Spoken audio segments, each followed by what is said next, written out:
Yo, what up, peeps? Hope you're all doing well out here. Nah, me. Middle of summer. It's hot and humid outside. Yo, it happened again. Some dude was just like, yo, how about, you should check out this band, Bring Me the Horizon. Check out this song called Psycho. And I listened to it, and it screams nothing but the Confederate flag and Harley Davidsons. Like, that ain't me. That ain't me. That is not me. Like, why would I listen to that? Jeez Louise. I told this guy, yo, look, you just gotta understand that we just have two different musical tastes. Like, that's it. Let's agree to disagree. He keeps on pumping this BS down my throat. Oh man. So I didn't get to check up where the last video left off, but I'm just gonna pick up right where I left off that I remember. I was talking about how people from New York City are very institutionalized. A good example is somebody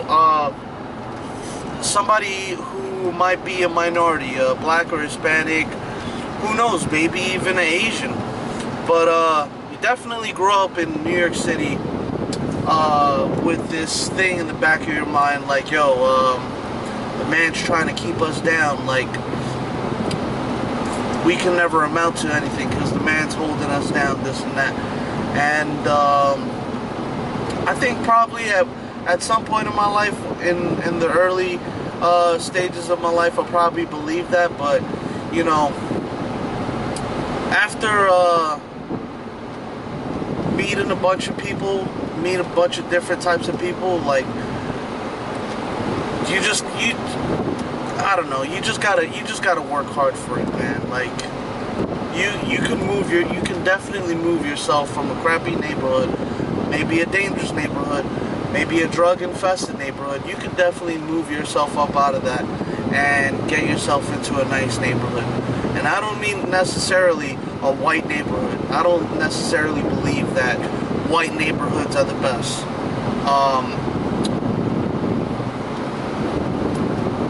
I think it's really messed up that some people, they have this mentality that, like, oh, we're saving up to move to a nice white neighborhood.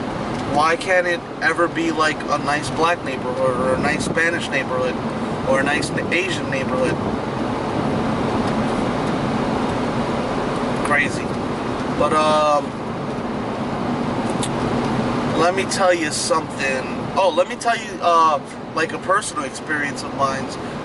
When I started taking the train and venturing off into Manhattan,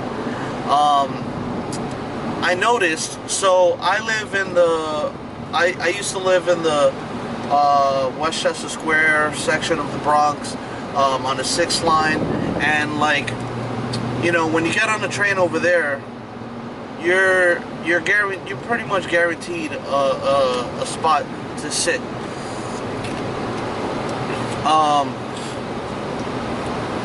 Now, when you go into Upper Manhattan, on this 6th line,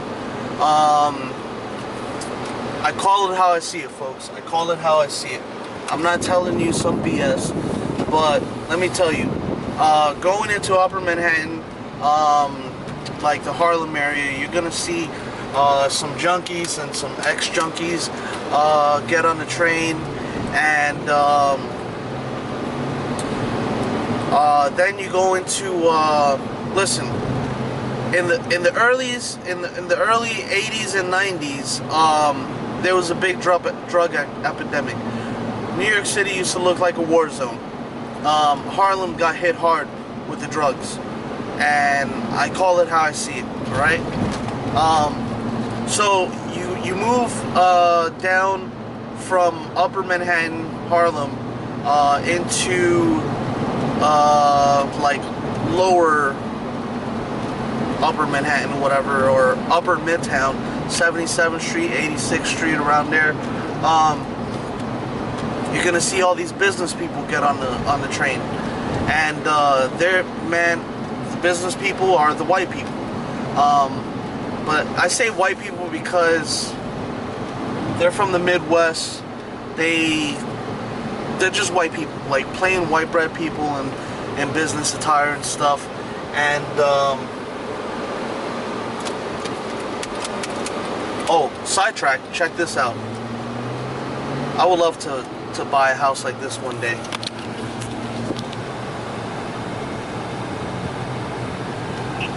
That thing is monstrous.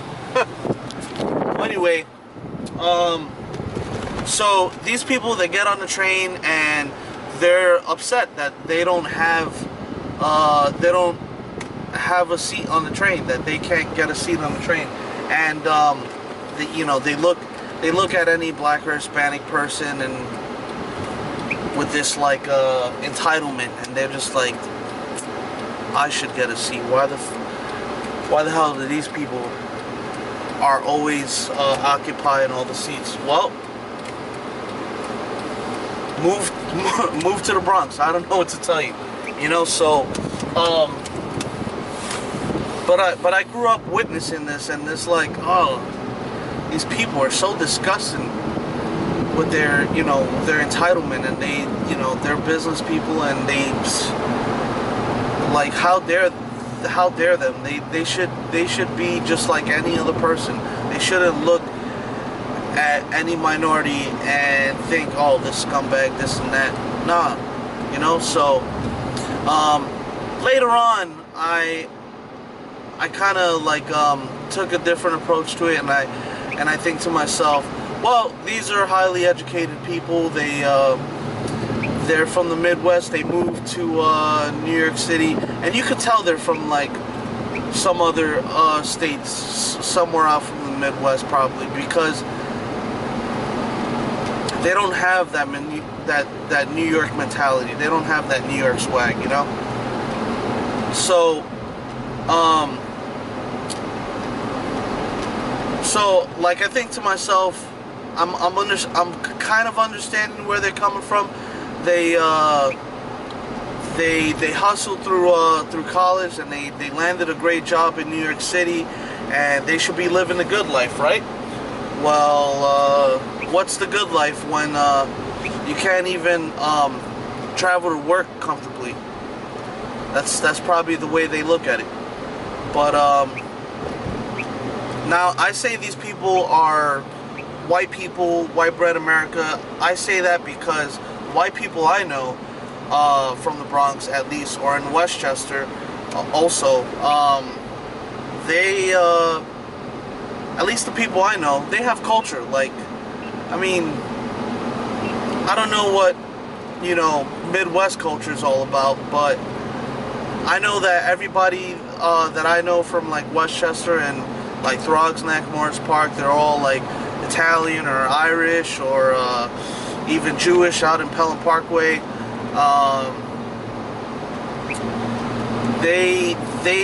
Greeks, they have their own swag, they have their own way of living through life, and it's obvious. Like, if you ever hung out with these people, like, they're great people, and they live life their own way. Sometimes they keep to each other, they keep inside within their group, and they don't like really intermingle with other people, but whatever, to each your own, but they're cool people, and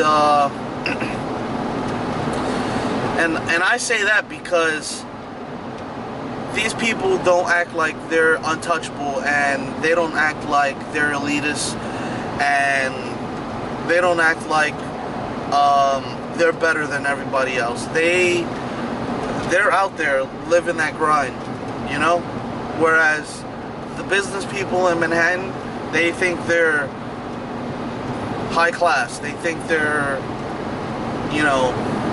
I don't know. And not to be confusing with the new transplants into New York City, which is like the Williamsburg, Dumbo section of Brooklyn.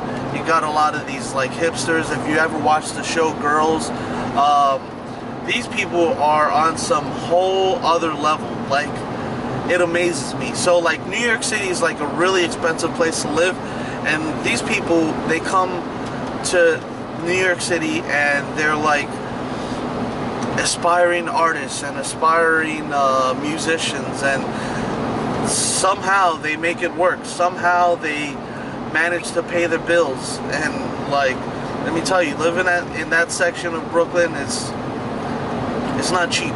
It's not cheap at all. We're talking about like a 1-bedroom apartment for like, not even like a studio apartment for like $2,000. Are you serious? Oh man, crazy. So I don't know, after like I grew up and I start to understand all different walks of life and start to understand other people's cultures, I started to realize that, you know, not everybody's the same. Much like how most minorities, blacks and Hispanics, we would argue that not all blacks and Hispanics are super ghetto and clap when they argue. There are plenty of us that are educated and well-mannered and are hard-working people. Yeah, that's a very interesting topic that I wanted to share with you all. Let's see. Yeah, I don't really think I have much to add to that. Yo, if you're living in New York City, or in any other city, and you have similar experiences, and maybe you've changed your outlook on race relations, or maybe you haven't, let me know in the comments. Let me know what you think. I definitely think it's good to intermingle with other people and get out of your comfort zone. I got friends that whenever I try to take them to, let's say, a white bar or whatever, they're like, nah, what you doing, yo? I'm not supposed to be here. Like, we ain't got no business. We ain't got no business being over here. And I says, yo, dude, you gotta keep an open mind. Like, these people are cool, and if you're friendly with them, they're friendly with you. Like, they're not gonna come out and say, oh, go back to your country, or like, they're not gonna wave a Confederate flag in your face. These people are way more cultured than that. Alright. Well, alright, peeps. Well, that's my topic of the day. I'll check in with you guys in the next video. I hope you all having a great day. Peace out, guys.